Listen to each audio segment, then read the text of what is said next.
Guys welcome to our channel Fanta reaction. दोस्तों मेरा नाम अली हैदर है। मेरा नाम वक्कार है। मेरा नाम अली रज़ा। दोस्तों मेजर गौरवारिया की न्यू वीडियो आ गई है जिसका टाइटल है the shocking reality of Kerala story.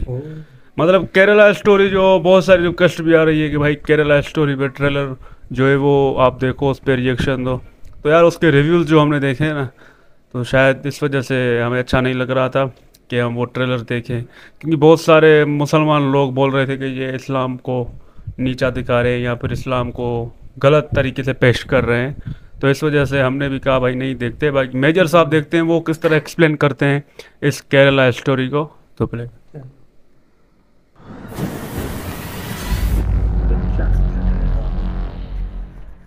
इस्लाम में कहीं ये गुंजाइश नहीं है कि कोई शिया हो या कोई सुन्नी हो या कोई अहले हदीस हो या कोई अपने आप को देवबंदी बोले, बरेलवी बोले। को लग रहा था कि हमें शायद हिंदुज़म में वो सम्मान नहीं मिल रहा, because of a variety of factors. यहाँ पे कुछ भी काम कराओ, लेकिन अच्छी करेंसी में पैसा मिलता था, यहाँ पे आके खर्च करते थे बड़ी बड़ी कोठी गाड़ी। The next surprise that comes ना, it will not come from Kashmir, it will come from Kerala. आप मानिए। जय हिंद दोस्तों, मैं हूं मेजर गौरवारी और आप देख रहे हैं द चाणक्य डायलॉग्स। दोस्तों इस वीडियो को लाइक करिए, हमारे चैनल को सब्सक्राइब करिए, बेल आइकन दबाना बिल्कुल मत भूलिएगा। मैं माफ़ी चाहता हूं दोस्तों, कल मैं वीडियो रिकॉर्ड नहीं कर पाया और आपको दूसरा गोलू सीरीज़ वाला वीडियो देखना पड़ा। मुझे एक्चुअली फूड पॉइजनिंग हो गई थी and I was in hospital for a few hours. तो गड़बड़ हो गया, थोड़ी सी वीकनेस थी, इसलिए I could not record the video. मैं कोशिश करूँगा कि मैं रेगुलर आपके साथ बातचीत करता रहूं। अच्छा दोस्तों, बड़ी आजकल बात चल रही है केरला स्टोरी। मैं आपको बताता हूं केरला स्टोरी जो मेरी समझ से क्या है। केरला में जो रेडिकलाइजेशन है वो नई बात नहीं है, खासतौर से Islamic radicalisation. This is not new for Kerala. अगर कोई बोले कि ये पिक्चर आई है इसलिए पता लगा है, नहीं, लोगों को बहुत साल पहले से पता था, सबको पता था। एजेंसीज वहाँ पे काम भी कर रही थी। वहाँ पे इंडियन मुजाहिदीन का सीमी के कई स्लीपर सेल्स, इन्होंने लोगों को गिरफ्तार भी करा, स्लीपर सेल्स को तोड़ा भी है। मैं आपको बताता हूँ, ये एक पिक्चर में फिगर दिया है। 35,000 हिंदू और ईसाई लड़कियों को मुसलमान बनाया और फिर उनको भेजा वहाँ पे, सीरिया भेजा, कहीं और भेजा लड़ने के लिए। पहले तो मैं आपको ये बात बता दूँ कि ये फिल्म मैंने देखी नहीं है, right. I have not seen this film, I will see this film, but मैंने बोला कि पहले मैं वीडियो रिकॉर्ड करूँगा कि एक मेरी अनबाइस्ड नज़र हो। देखिए बात यह है कि जब आप फिल्म देख लेते हैं तो आप फिल्म की कहानी सुनाना शुरू करते हैं। मैं वो करना नहीं चाहता, लेकिन तो मैं ये कहना चाहता हूँ कि जो 35,000 लड़कियाँ कन्वर्ट हो गई केरला में, मुझे इस फिगर के बारे में जानकारी नहीं है। 35,000 हुई, 3,500 हुई, 350 हुई, 35 हुई, आई डोंट नो, लेकिन ये सिग्निफिकेंट लेवल का कन्वर्जन हुआ है। अब मैं आपको बताता हूँ, एक कॉन्सेप्चुअल पहले उस पर बात करते हैं, ठीक है। We will not talk about love jihad, मैं आपको एक कॉन्सेप्चुअल लेवल पे समझाता हूँ। एब्राहमिक फेथ्स में कन्वर्जन का होता है, जूस नहीं करते इतना, लेकिन क्रिश्चियनिटी में और इस्लाम में कन्वर्जन जायज़ है। और तबलीग वाले जो हैं, जो मुस्लिम हैं तबलीग करते हैं, उनका काम ही यही है कि जो मुसलमान है वो बेहतर मुसलमान कैसे बने, जो मुसलमान है नहीं वो मोमिन यानी कि बिलीवर कैसे बने, मुसलमान कैसे बने। एक तबलीगी जमात भारत में भी काफ़ी एक्टिव है, दुनिया भर में वो लोग अपना काम करते हैं। दोस्तों ऐसा है कि यूरोप, पूरा यूरोप आज की तारीख में क्रिश्चियन है। ये क्रिश्चियन था नहीं एक ज़माने में, ये क्रिश्चियन था नहीं, ये क्रिश्चियन बना, राइट। क्यों? क्योंकि फिर सारे लोग कन्वर्ट कर गए क्रिश्चियनिटी में। ख़ासतौर से यूरोप में आपने जोन ऑफ आर्क की पता नहीं स्टोरी सुनी है कि नहीं सुनी है, और लोगों की कि जिस तरीके से और भी। देखिए मैं आपको बताता हूँ without getting into too much of detail. हुआ ये कि कन्वर्ट लोग करे गए। जो ईरान था, ईरान में तो ज़ोरास्ट्रियंस थे, जिनको हम पारसी बोलते हैं ना इंडिया में, वो थे। वो पूरे के पूरे दे बिकेम मुस्लिम्स, वो कन्वर्ट हो गए इस्लाम में। और कुछ ज़ोरास्ट्रियन जो हैं वो इंडिया आ गए। इंडिया में उनको शर्म मिली, आज की तारीख में वो खुशहाली की ज़िंदगी भारत में बिता रहे हैं। इजिप्ट जो था, ये पूरा area, this was not a Muslim area, this became Muslim. Saudi Arabia Muslim नहीं था, वो प्रॉफिट मोहम्मद आए उसके बाद वो मुस्लिम बना वो एरिया, राइट। भारत में 711 के पहले, मोहम्मद बिन कासिम के आने से पहले यहाँ पे कोई भी मुस्लिम नहीं था भारत में। मोहम्मद बिन कासिम जो था वो एक जनरल था जो आया था सिंध में, राजा दाहिर के साथ उसकी लड़ाई हुई। वहाँ से फिर इस्लाम आया। लोग कहते हैं उसके पहले केरला में एक मस्जिद बना था और ये सब, लेकिन वो वाइड स्प्रेड नहीं था, वो इक्के दुक्के, मतलब ना कहने का ये कि व्हेन आई से कोई भी मुस्लिम थे, मतलब इतनी तादाद में नहीं थे। तो ये सब जो थे धर्म, ये फैले हैं कन्वर्जन से। कुछ कन्वर्जन हुआ बाय फोर्स, नो डाउट, ये भी सच है कि कन्वर्जन बाय फोर्स हुआ। क्रिश्चियनिटी में भी बाय फोर्स हुआ। अच्छा, कोई भी क्रिश्चियन जो भी हार्डकोर बिलीविंग क्रिश्चियन है, मुस्लिम है, अगर आप उनको बोलेंगे कि कन्वर्जन आपका बाय फोर्स हुआ है तो उसको अच्छा नहीं लगेगा, क्योंकि कोई नहीं चाहता कि उसके मजहब के बारे में आप ये बोलें कि भाई तुमने तो तलवार दिखा के किसी को कन्वर्ट करा है। लेकिन फोर्स कन्वर्जन एक सच्चाई है। कुछ लोगों ने आउट ऑफ बिलीफ कन्वर्ट करा, ये भी सच्चाई है। कुछ लोगों ने लालच से कन्वर्ट करा, ये भी सच्चाई है। तो कन्वर्जन सिर्फ एक तरीके से नहीं हुआ कि सभी को बोला तो मैं मार दो तो वो मुसलमान या क्रिश्चियन बन गया, ऐसा नहीं हुआ। अलग अलग तरीके से लोग अलग अलग जगह कन्वर्ट करे, सोशल इकोनॉमिक कंडीशंस थी, लोग कन्वर्ट कर गए। हिंदूज़ में कई हिंदू इसलिए कन्वर्ट कर गए क्योंकि उनको लग रहा था कि हमें शायद हिंदुज़म में वो सम्मान नहीं मिल रहा, because of variety of factors, variety of castes. वो मुस्लिम बने। बाद में जब वो मुसलमान बने तब उनको पता लगा कि सब कॉन्टिनेंट के मुसलमानों में भी उतनी ही कास्ट हैं जितनी हिंदुओं में है। और मैं पर्सनली जानता हूं मुस्लिम्स को जो इंटरकास्ट मैरिज नहीं करते अमंग मुस्लिम्स, नहीं करते, ये उनकी सच्चाई है। हाँ, इस्लाम के खिलाफ है ये, क्योंकि इस्लाम में इन सब चीज़ों की मनाही है। इस्लाम में इन सब चीज़ों की मनाही है, राइट? कि इस्लाम में बोला है कि सब बराबर हैं और अल्लाह के सामने, चाहे वो बादशाह हो, चाहे वो गुलाम हो, चाहे वो कोई भी हो, अल्लाह के सामने सब एक हैं, सिर्फ उसी के सामने सजदा करेंगे। ये इस्लाम सिखाता है। लेकिन इस्लाम तो कई और चीज़ें सिखाता है जो कई लोग नहीं मानते, राइट? तो जो लिखा है इस्लाम में वो चीज़ अलग है, और जो एक्चुअल ग्राउंड पे हो रहा है उसमें ज़मीन आसमान का फ़र्क है। Now coming to the Kerala story. Kerala story का क्या, मैं आपको बताता हूँ। इस्लामिक रेडिकलाइजेशन केरला में बहुत ज़्यादा फैल रहा है। और ये आया कैसे केरला में? अब आप बोलेंगे साहब 100% लिटरेसी रेट थी यहाँ पर केरला में, और आज भी है, most well educated state in India. तो जिसको ऐसा लगता है कि एजुकेशन से रेडिकलाइजेशन खत्म हो जाता है, मुझे लगता है कि ये थ्योरी शायद सही नहीं है, शायद सही नहीं है। आई कुड बी रॉन्ग, हो सकता है मैं गलत बोल रहा हूँ, लेकिन ये थ्योरी सही नहीं है, मुझे ऐसा लगता है, क्योंकि ये फिर केरला में नहीं होता। अच्छा, यही रेडिकलाइजेशन उत्तर प्रदेश में क्यों नहीं हुआ? क्योंकि यूपी में भी बहुत मुस्लिम्स हैं, ठीक है। हाँ, यूपी में अलग किस्म का है, लेकिन यूपी से आप ये नहीं देखेंगे कि कोई बहुत रेयर कोई होगा कि जो सीरिया चला गया लड़ने के लिए AK-47 लेके, या कश्मीर चला गया, ऐसा यूपी से नहीं होता, ऐसा मध्य प्रदेश से नहीं देखेंगे, ऐसा बिहार से नहीं। वो आपस में बाहुबलियों की लड़ाई है, माफिया की लड़ाई है, कम्युनल वायलेंस है, ये आप यूपी में देखेंगे, लेकिन ये सब नहीं देखेगा यूपी में, ना के बराबर है। कोई होगा इक्का दुक्का तो ठीक है, वरना यूपी से आप ये सब नहीं सुनेंगे, तो राजस्थान से ये नहीं सुनेंगे, आप कर्नाटक से ये नहीं सुनेंगे, आप आंध्र प्रदेश तेलंगाना से ये नहीं सुनेंगे, आप तमिलनाडु से ये नहीं सुनेंगे। केरला ही क्यों, मैं आपको बताता हूँ। मैं केरला कई बार जा चुका हूँ, बहुत अच्छे बड़े प्यारे लोग हैं और बड़े जिसको कहते हैं मेहमान नवाज किस्म के लोग हैं। प्रॉब्लम क्या हो गई मैं आपको बोलता हूँ। केरला में लिटरेसी हुई, भारत में जॉब का इतना स्कोप नहीं था। मैं आज से 20-40 साल पहले की बात कर रहा हूँ। आज तो भारत में बहुत नौकरी के अवसर हैं, तो ये नहीं हुआ करता था, राइट? अब इंसान कुछ तो करे, कुछ तो अपना तो पेट पालेगा इंसान, उसमें हिंदू भी शामिल, उसमें मुसलमान भी, सिख, ईसाई, जो भी होगा वहाँ पे केरल में, सबको तो भूख लगती है। और भाई जैसे उत्तर प्रदेश में, दिल्ली में भूख लगती है, वैसे केरला में भूख लगती है। Everybody wants to eat at least 2 meals if not 3 a day। ये तो मजबूरी है इंसानों की, मेरी भी आपकी भी। तो केरला से बहुत सारे लोग क्योंकि एजुकेटेड थे, ये बाहर जाना शुरू हो गए। खास तौर से सऊदी अरेबिया, खास तौर से गल्फ, इन कंट्रीज में केरला वाले जाना शुरू हो गए। इसमें से शामिल टेक्निकल लोग, educationist, secretarial staff, nurses, medical doctors वगैरह वगैरह, बहुत लेवल से केरला में। एक ज़माने में केरला की इकोनॉमी को जो लोग कहते थे एक ज़माने में, जैसे उत्तराखंड की इकोनॉमी को बोलते हैं ना कि मनी ऑर्डर इकोनॉमी, तो एक ज़माने में, मैं पहले की बात, आज की बात नहीं कर रहा, एक ज़माने में केरला की इकोनॉमी को कहते थे मनी ऑर्डर इकोनॉमी। जैसे उत्तराखंड की इकोनॉमी को भी मनी ऑर्डर इकोनॉमी आज भी कहते हैं, क्योंकि सारे जितने भी कुमाऊनी गढ़वाली 50% तो फौज में है, ठीक है, और जो फौज में नहीं है उनमें से 90% ऐसे हैं जो फौज में जाना चाहते थे। तो वो है कल्चर वहाँ का, उत्तराखंड का। उसी प्रकार से ये यहाँ पे लोग आ गए। ठीक है। अब ये लोग जब गए गल्फ ना, उस जमाने में गल्फ में नया नया तेल निकला था, नया नया पैसा आया था सऊदी अरब में। और जब पैसा आया, अच्छा सऊदियों ने तो जमीन से तेल नहीं निकाला, सऊदियों को तो ये भी नहीं पता था कि जमीन के नीचे तेल है। They did not have any idea कि ये जो है ये है क्या। ये तो अंग्रेज ने, गोरे ने बताया कि यार ऐसे ही ये बड़ी इंपॉर्टेंट चीज है, बड़ी बेशकीमती चीज है जो आपकी जमीन के नीचे से निकली है। तभी पता चला जब ये सब हुआ, वहां पे नया तेल का पैसा आया, तो लाइफस्टाइल आपने देखा होगा, आपने वीडियोस में देखा होगा किस तरीके से शेखों के पास खूब सारा पैसा आ गया और वो रोल्स रॉयस और ये सब गाड़ियां और बड़े बड़े महल अचानक बनना शुरू हो गए।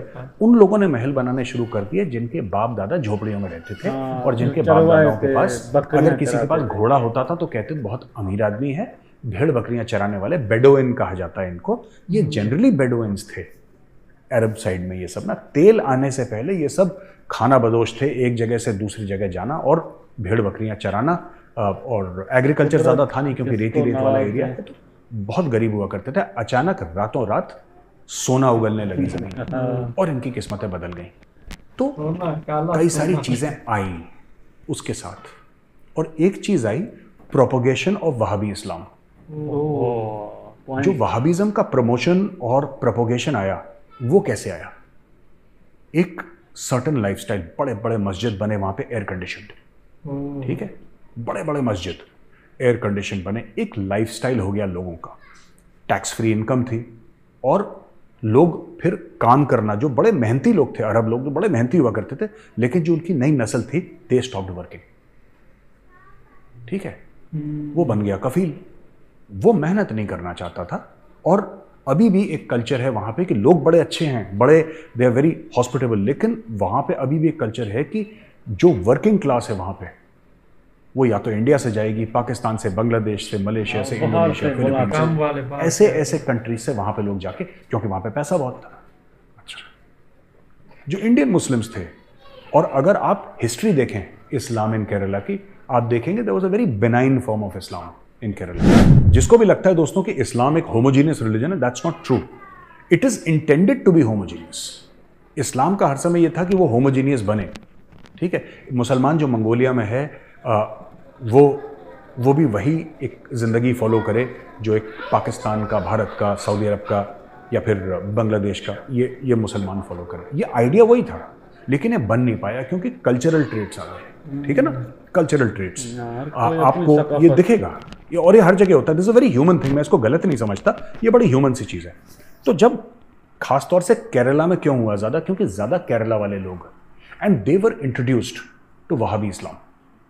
ये जब मस्जिद गए तो वहाँ पे तो इनके टाइप का मस्जिद होता नहीं, गांव में होता है दोस्तों।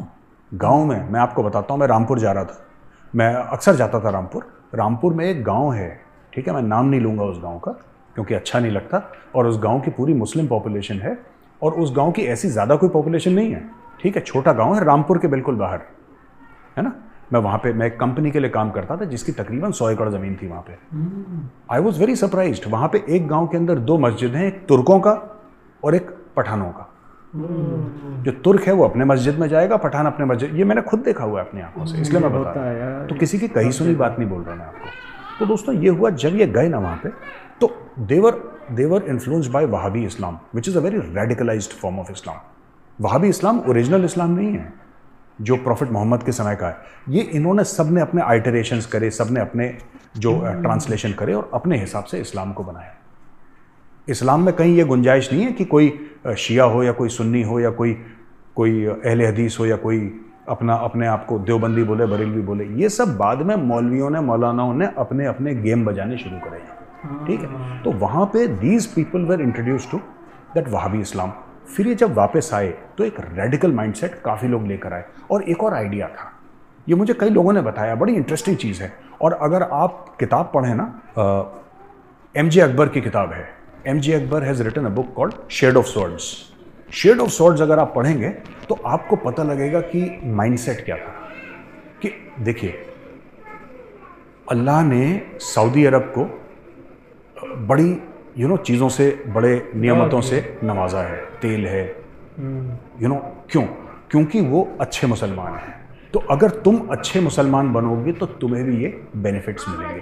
ये एक माइंडसेट डेवलप करा गया लोगों का, और ये माइंडसेट गलत था, क्योंकि ऐसा कुछ भी नहीं है, कुरान में ऐसा कुछ भी नहीं लिखा, लेकिन लोगों के दिमाग में माइंडसेट डेवलप करा गया और वो वहां से आए रेडिकलाइज्ड।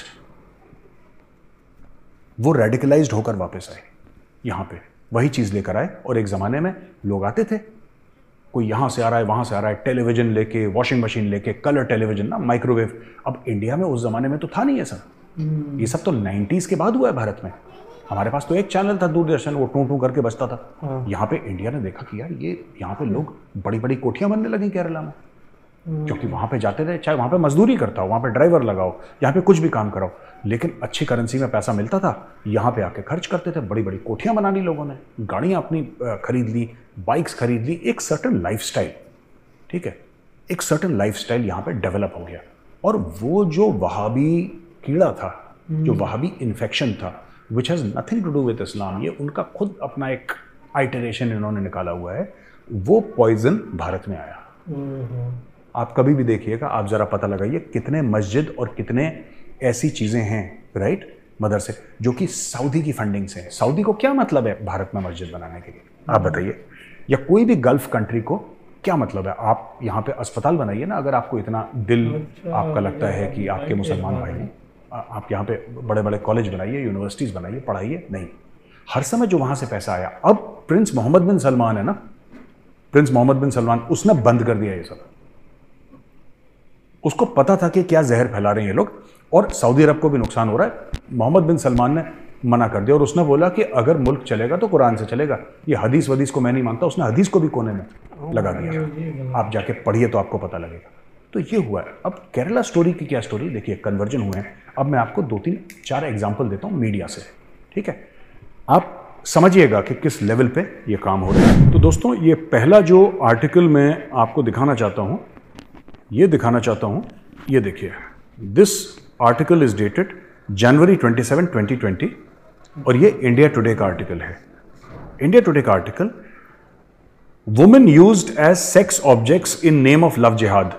ये नेशनल कमीशन ऑफ वुमेन है, रेखा शर्मा जी, उन्होंने बोला है कि, और उन्होंने ये बोला है इसमें कि आई कंडक्टेड अ डिटेल्ड, मैंने पूरी डिटेल इंक्वायरी करी है, फोर्सफुल कन्वर्जन यानी जबरन जो धर्म परिवर्तन होता है, और लव जिहाद के ऊपर, और वुमेन लिविंग द कंट्री, जबरदस्ती तो वैसे भी। और ये कहती हैं कि दूसरे रिलीजन में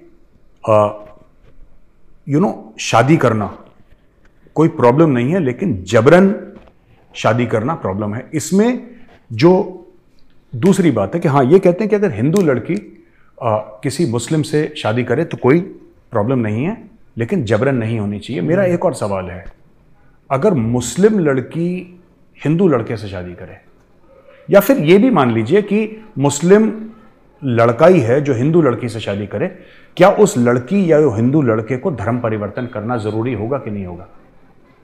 राइट? क्या इस्लाम के तहत वो शादी जायज है कि नहीं है? जायज तो नहीं है। ये एक बार हमें इस पे भी बात करनी चाहिए। मैं I am a pretty liberal sort of a guy, मैं ज्यादा इसमें बिलीव नहीं करता, लेकिन जो सच है वो सच बोलना पड़ेगा। ये आर्टिकल है, ये आप देखिए स्क्रीन पे, दोबारा एडिटर साहब से रिक्वेस्ट करूंगा कि इस आर्टिकल को दोबारा एक बार स्क्रीन पे दिखाएं। दूसरा आर्टिकल ये है कि ये है कैथोलिक बिशप इन केरला, इनका नाम है जोसेफ कैलारंगट, ये बिशप ऑफ पलाई हैं ये, राइट? और ये इंडियन एक्सप्रेस का आर्टिकल है, और ये आर्टिकल है सितंबर 9, 2021 का, और इसमें कहते हैं young Christians being targeted through love and narcotics जिहाद। ये केरला के बड़े बिशप बोल रहे हैं, क्रिश्चियन बिशप, कि भाई हमारी लड़कियों को भी ऐसे करा जा रहा है। तीसरा, ये मैं आपको दिखाता हूं, ये आर्टिकल है अप्रैल 21 का 2022 का, ठीक है, अप्रैल 21, 2022 का। Love jihad campaigns by religious heads trigger concerns in Kerala. Kerala is witnessing increasing instances of section of the Christian community, including bishops, unleashing the love jihad campaign, not just over instances of interfaith marriages, but by women in the community, but even over women missing. ये कह रहे हैं कि कुछ मात्रा में जो women हैं वो missing हैं, वो गायब हो चुकी हैं। ये आर्टिकल है 15 जनवरी 2020 का, और ये कहता है कि Christian girls in Kerala being killed in the name of love jihad ये क्रिश्चियन बॉडी है। तो Syro Malabar synod, a Christian body based in northern Kerala, has claimed Christian girls in Kerala being killed in the name of love jihad. ठीक है जी, ये मैं आपको main stream media, जो आपका सो कॉल्ड लिबरल मीडिया है, जो जिसको सब लोग पढ़ते हैं, जिसकी so called quote unquote credibility है, मैं उस मीडिया को कोट कर रहा हूं। ठीक है ना, कहीं मैं आपको और किसी और मीडिया हाउस का लूं और आप बोलें कि नहीं साहब ये तो हैं ही गड़बड़ लोग, है ना, कुछ भी आपकी राय हो सकती है। अब ये देखिए, 66 नोन इंडियन ओरिजिन फाइटर्स। ठीक है जी, इस्लामिक स्टेट जो है उसमें इंडियन ओरिजिन फाइटर्स हैं। मैं आपको इसमें ना कई सारे कारण हैं दोस्तों, ये जो पूरा मामला चल रहा है ना, इसमें कई सारे कारण हैं और मैं आपको ये भी बताना चाहता हूं कि होता क्या क्या है इसमें। आखिरी जो आर्टिकल मैं कोट करूंगा, हमारे मित्र हैं, बड़े करीबी मित्र हैं, कर्नल डेनी, जो एक समय पे चाणक्य फोरम के साथ थे, अब वो नहीं है, अपने इंटरेस्ट परस्यू कर रहे हैं। ये केरला के रहने वाले हैं कर्नल डेनी, और कर्नल डेनी को आप कभी कभी टेलीविजन पे देख लेंगे। He is a very popular defence analyst. और कर्नल डेनी क्योंकि केरल के हैं, तो इसमें वो अपनी, एक दिन उनका कॉल आया मेरे पास कि मैं इसके बारे में चाणक्य फोरम पे लिखना चाहता हूं, और मैं बड़ा परेशान हूं इस चीज़ को लेके, और मेरे होम स्टेट में ऐसा हो रहा है। तो मैंने बोला कि आपके पास कर्नल डेनी प्रूफ क्या है, आपके पास सबूत क्या है कि ऐसा आपके पास हो रहा है, क्योंकि आप चाणक्य फोरम में लिखेंगे 10 लोग पूछेंगे कि आपके पास सबूत क्या है। तो कह रहे हैं, उन्होंने मुझसे बोला कि सर मैं आपको सबूत के साथ लिख के दूंगा ये आर्टिकल, और मैं आपको एक और चीज़ बताता हूं कि मैं मेजर साहब ने तो आज इस्लाम के बारे में बड़ी नॉलेज दे दी कि इस्लाम इस तरह शुरू हुआ था, और इस्लाम ये नहीं बोलता ज़बरदस्ती करो ये वो, बस बाद में जो लोग आए थे उनके दिमाग में ये जहर भर गया कि भाई अभी सबको मतलब इस्लाम में दाखिल कर लो, मुसलमान बना लो। रही बात केरला की, तो केरला की बात ये बोला शुरू में कि 32,000 थी लड़कियां या 5,000 जितनी भी थी। तो मैंने जब वो न्यूज़ में देखा तो वो उन्होंने माफ़ी मांग ली, उन्होंने बोला हमसे गलती हो गई है, 32,000 नहीं थी, सिर्फ 3 लड़कियां थी जिन पर ये मूवी बनी है। और इस मूवी को जो मुस्लिम कम्युनिटी है वो इसको बायकॉट कर रही है, और बहुत सारे अरब जो कंट्रीज हैं वहाँ पर भी इस मूवी को रिलीज़ होने नहीं दे रहे। वो बोल रहे हैं ये इस्लाम को गलत तरीके से प्रेजेंट किया गया है, और हम भी ऐसी चीज़ को कभी सपोर्ट नहीं करेंगे जिससे हमारे इस्लाम को गलत मतलब बताया गया हो या बदनाम किया गया हो। बाकी मेजर साहब ने सही बोला है, इस्लाम इसी तरह मतलब आगे बढ़ा है, और प्रॉफिट मोहम्मद सल्लल्लाहु अलैहि वसल्लम जब आए तो तभी तो मतलब बहुत सारे मतलब बुत परस्त थे, इस्लाम को फॉलो नहीं करते, तो उन्होंने भी दावत दी, उन्होंने कभी ज़बरदस्ती नहीं की। वो तो तभी जो जंगें वगैरह हुई जब उन्होंने हमला किया, उन्होंने हमारे जो मुसलमान थे उस वक्त के, उनको नमाज़ पढ़ने नहीं देते थे, उनके घरों पर कब्ज़ा करते थे। तो इस वजह से इस्लाम में, कुरान में अल्लाह ने ये फरमाया कि आप अपनी मतलब घर की हिफाजत के लिए लड़ो उनसे। बहुत सी ऐसी इस्लाम के बारे में बातें हैं, और मेजर साहब की इतनी नॉलेज है यार, हम क्या करें, तो मतलब सीखना चाहिए और समझना चाहिए। और मेजर साहब ने एक बात और भी बोली थी ना कि इस्लाम में शादी जो होती है, अगर कोई मुस्लिम है या कोई हिंदू है आपस में करते हैं तो इस्लाम उसको जायज़ बोलेगा या नाजायज़। तो हम जितना हमें पता है तो वो नाजायज़ होगी ना, बिल्कुल बिल्कुल नाजायज़ होगी। ये पठान और ये तुर्कों की मस्जिदें भी अलग अलग बनाई, ये शिया सुन्नी ये वकार भाई ज़्यादा जानते हैं इस बारे में, वहाँ भी भाई ये जो है ना, ये सीधी सीधी एक बात, इस्लाम तो हमारा है प्यार मोहब्बत का, एक ही खुदा को मानते हैं, 1,24,000 हमारे पैगंबर है, और अल्लाह ताला ने हमारे लिए कुरान भेजा हुआ है।